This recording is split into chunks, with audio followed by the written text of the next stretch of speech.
बच्चों, आप सभी का हमारे YouTube चैनल आइडियल 2 क्लासेस में स्वागत है। बच्चों, आज हम आपके लिए 8th ग्रेड अभ्यास पुस्तिका विषय सामाजिक विज्ञान लेके आए हैं, जो कक्षा 6वीं के लिए, और वर्ष कौन सा रहेगा? आपका वर्ष 2024-25। और इस पुस्तक को मध्य प्रदेश राज्य शिक्षा केंद्र भोपाल द्वारा बनाया गया है। बच्चों, आज हम आपको सामाजिक विज्ञान का भाग 1, हमारा अतीत 3, जिसको आप इतिहास भी कहते हैं, उसका अध्याय 4 बताएंगे। आज कौन सा अध्याय बताएंगे आपको? अध्याय 4। अध्याय 4 में क्या है? क्या बताती हैं हमें किताबें और कब्रें। आपका अध्याय 4 क्या है? क्या बताती हैं हमें किताबें और कब्रें। इस पाठ से संबंधित जो आपको सही विकल्प, खालिस्तान और आपके अति लघुत्तरी, लघुत्तरी और दीर्घोत्तरी प्रश्न हैं, उनके उत्तर आपको हम बताएंगे। तो चलिए देखते हैं। अध्याय 4, क्या बताती हैं हमें किताबें। पहला प्रश्न, वैदिक काल में सोम शब्द का एक अर्थ यह भी था। बच्चों देखिए, यहाँ पे प्रश्न क्या है आपका? वैदिक काल में सोम शब्द का एक अर्थ यह भी था। ए नंबर देवता का नाम, बी नंबर पौधे का नाम, सी नंबर स्थल का नाम और डी नंबर समुद्र का नाम। तो आपको याद हो जाना चाहिए, सोम शब्द का अर्थ क्या है? पौधे का नाम। अगला प्रश्न है, सबसे प्राचीन वेद है। वेदों की संख्या कितनी होती है? 4 होती है। ऋग्वेद, सामवेद, यजुर्वेद और अर्थवेद। उसमें सबसे प्राचीन वेद कौन सा है? तो आपका ए नंबर का ऑप्शन सही होगा, ऋग्वेद। सबसे प्राचीन वेद कौन सा है? ऋग्वेद। इसके बाद नेक्स्ट प्रश्न है आपका, प्रश्न नंबर 3, किस वृक्ष की छाल पर लिखी पांडुलिपि कश्मीर में पाई गई है? प्रश्न क्या है? किस वृक्ष की छाल पर लिखी पांडुलिपि कश्मीर में पाई गई थी? ए नंबर सागुन, बी नंबर बबूल, सी नंबर भुज और डी नंबर पीपल। तो इसका सही आंसर आ जाएगा सी नंबर भुज। नेक्स्ट प्रश्न है प्रश्न नंबर 4, नीचे दिए गए चित्र में महापाषाण कब्रों से लोहे का कौन सा सामान मिला है? ये देखिए, आपको चित्र दिख रहा है। इस चित्र से आपको पता चल जाना चाहिए कि ये लोहे का सामान क्या है। ए नंबर घोड़े के लिए सामान है, कुल्हाड़ियाँ हैं, कटार है, संदूक है। तो इसका सही आंसर आ जाएगा आपका बी नंबर कुल्हाड़ियाँ। इसके बाद नेक्स्ट प्रश्न आता है आपका प्रश्न नंबर 5। प्रश्न नंबर 5 क्या है? अशमिया गुजराती, हिंदी, कश्मीरी और सिंधी भाषाएं थीं। भारत की, जर्मन की, यूनान की, फ्रांस की। तो आपका सही आंसर आ जाएगा ए नंबर भारत की। नेक्स्ट प्रश्न है आपका प्रश्न नंबर 6, रिक्त स्थानों की पूर्ति कीजिए। इसका ए नंबर का प्रश्न क्या कह रहा है? महापाषाण कब्रें बनाने की प्रथा लगभग खालिस्तान साल पहले शुरू हुई। तो आपका आंसर आ जाएगा 3000 साल पहले शुरू हुई।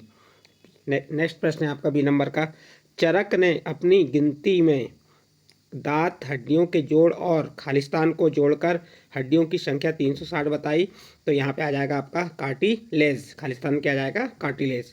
नेक्स्ट प्रश्न है आपका, ऋग्वेद की प्रार्थनाओं में खालिस्तान और खालिस्तान नदियों का उल्लेख मिला है। तो उत्तर में आ जाएगा व्यास और सतलज नदियों का उल्लेख मिला है। नेक्स्ट प्रश्न है आपका, शिलाखंड खालिस्तान नाम से जाने जाते हैं। तो आपका उत्तर में आ जाएगा महापाषाण। नेक्स्ट प्रश्न है आपका, प्रसिद्ध वेद चरक ने चिकित्सा शास्त्र पर खालिस्तान नाम की किताब लिखी। तो उस किताब का नाम है चरक संहिता। इस प्रकार बच्चों आपके जो रिक्त स्थान थे वह कंप्लीट होते हैं। इसके बाद नेक्स्ट आपका प्रश्न नंबर 7 आता है। प्रश्न नंबर 7 में क्या कहा है? सबसे प्राचीन वेद कौन सा है तथा इसकी रचना लगभग कितने वर्ष पूर्व हुई है? तो उत्तर हो जाएगा सबसे प्राचीन वेद ऋग्वेद है तथा इसकी रचना लगभग 3500 साल पहले हुई है। इसके बाद अगला प्रश्न आता है आपका प्रश्न नंबर 8। प्रश्न नंबर 8 क्या है? सूक्त से क्या आशय है? उत्तर देखिए, ऋग्वेद में 1000 से ज़्यादा प्रार्थना हैं जिन्हें सूक्त कहा गया है। क्या है प्रश्न? क्या था आपका? सूक्त से क्या आशय है? तो आप उत्तर बताएंगे, ऋग्वेद में 1000 से ज़्यादा प्रार्थना है जिन्हें सूक्त कहा गया है। सूक्त का मतलब है अच्छी तरह से बोला गया। आपका प्रश्न नंबर 8 का उत्तर कंप्लीट होता है। इसके बाद नेक्स्ट अगला प्रश्न आता है आपका प्रश्न नंबर 9। प्रश्न नंबर 9 क्या है? ऋग्वेद की पांडुलिपि लेखन हेतु किस वृक्ष की छाल का उपयोग किया गया था? प्रश्न क्या है आपका? ऋग्वेद की पांडुलिपि लेखन हेतु किस वृक्ष की छाल का उपयोग किया गया था? तो आप उत्तर बता देंगे, ऋग्वेद की पांडुलिपि लेखन हेतु भुज वृक्ष की छाल का उपयोग किया गया था। इस प्रकार से आपका प्रश्न नंबर 9 भी कंप्लीट होता है। इसके बाद अगला प्रश्न आता है आपका प्रश्न नंबर 10। प्रश्न नंबर 10 क्या है? दास या दस्यु किसे कहा गया? उत्तर देखिए, दास या दस्यु वे लोग थे जो यज्ञ नहीं करते थे और शायद दूसरी भाषाएं बोलते थे। बाद के समय में दास शब्द का मतलब गुलाम हो गया। बाद के समय क्या हुआ, दास शब्द का मतलब गुलाम हो गया। दास वे स्त्रियां पुरुष होते थे जिन्हें युद्ध में बंदी बनाया जाता था। इस प्रकार से बच्चों आपका प्रश्न नंबर 10 का उत्तर भी कंप्लीट हुआ। इसके बाद नेक्स्ट अगला प्रश्न आता है आपका प्रश्न नंबर 11। प्रश्न नंबर 11 है, ऋग्वेद की प्रार्थनाओं में मुख्यतः किन किन नदियों का उल्लेख है। प्रश्न नंबर 11 क्या कह रहा है आपका, ऋग्वेद की प्रार्थनाओं में मुख्यतः किन किन नदियों का उल्लेख है। उत्तर देखिए, ऋग्वेद की प्रार्थनाओं में मुख्यतः सरस्वती, सिंधु और उसकी सहायक नदियों का उल्लेख है। आपका प्रश्न नंबर 11 का उत्तर कंप्लीट होता है। इसके बाद नेक्स्ट अगला प्रश्न आता है प्रश्न नंबर 12। महापाषाणों के निर्माण के लिए लोगों को किस प्रकार के कार्य करने पड़ते थे।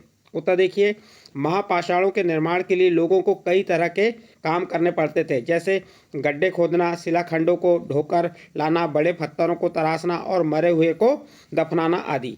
प्रश्न नंबर 12 का उत्तर भी कंप्लीट होता है। इसके बाद नेक्स्ट अगला प्रश्न आता है आपका प्रश्न नंबर 13।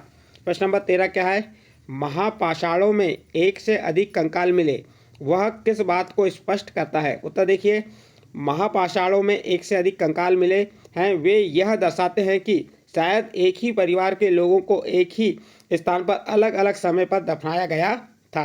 बाद में मरने वाले लोगों को पोर्ट होल के रास्ते कब्रों में लाकर दफनाया जाता था। ये आपका प्रश्न नंबर 13 का उत्तर कंप्लीट होता है। इसके बाद अगला प्रश्न आता है आपका प्रश्न नंबर 14। इनाम गांव में पुरातत्वविदों को किन किन खाद्यान्नों के बीज मिले, उनके नाम लिखिए। उत्तर देखिए, इनाम गांव में पुरातत्वविदों को गेहूं, जौ, चावल, दाल, बाजरा, मटर और तिल खाद्यान्नों के बीज मिले। आपका प्रश्न नंबर 14 का उत्तर भी कंप्लीट हुआ। इसके बाद नेक्स्ट अगला प्रश्न आता है आपका प्रश्न नंबर 15। लोगों की सामाजिक स्थिति की असमानताओं को किस प्रकार जाना जाता है। उत्तर देखिए, लोगों की सामाजिक स्थिति की असमानताओं को निम्न प्रकार से जाना जाता था, जैसे कंकाल के साथ पाई गई चीज़ें मरे हुए व्यक्ति की ही रही होंगी, कभी कभी एक कब्र की तुलना में दूसरी कब्र में ज़्यादा चीज़ें मिलती हैं। दफनाए गए लोगों की सामाजिक स्थिति में भिन्नता को दर्शाता है। क्या है, दफनाए गए लोगों की सामाजिक स्थिति में भिन्नता को दर्शाता है। कुछ लोग अमीर थे तो कुछ लोग गरीब, कुछ लोग सरदार थे तो दूसरे अनुयायी। इस प्रकार से आपका ये प्रश्न नंबर 15 का उत्तर कंप्लीट होता है। इसके बाद नेक्स्ट अगला प्रश्न आता है आपका प्रश्न नंबर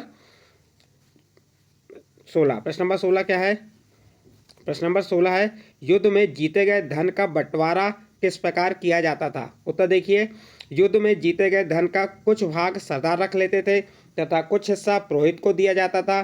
शेष धन आम लोगों में बांट दिया जाता था और कुछ धन यज्ञ करने के लिए भी प्रयुक्त होता था। इस प्रकार युद्ध में जीते गए धन का बंटवारा किया जाता था। आपका प्रश्न नंबर 16 कंप्लीट होता है और इस प्रश्न के साथ ही आपका अध्याय 4 कंप्लीट हुआ। अध्याय 4 के आपको अति लघु उत्तरीय प्रश्न, दीर्घ उत्तरीय प्रश्न और आपको जो रिक्त स्थान थे, सही विकल्प, ये सभी बताए। बच्चों आपको ये अच्छे लगे हों तो आप हमारे चैनल आइडियल देव क्लासेस को सब्सक्राइब कीजिए, लाइक कीजिए और इस वीडियो को अन्य ग्रुप में शेयर जरूर कीजिए।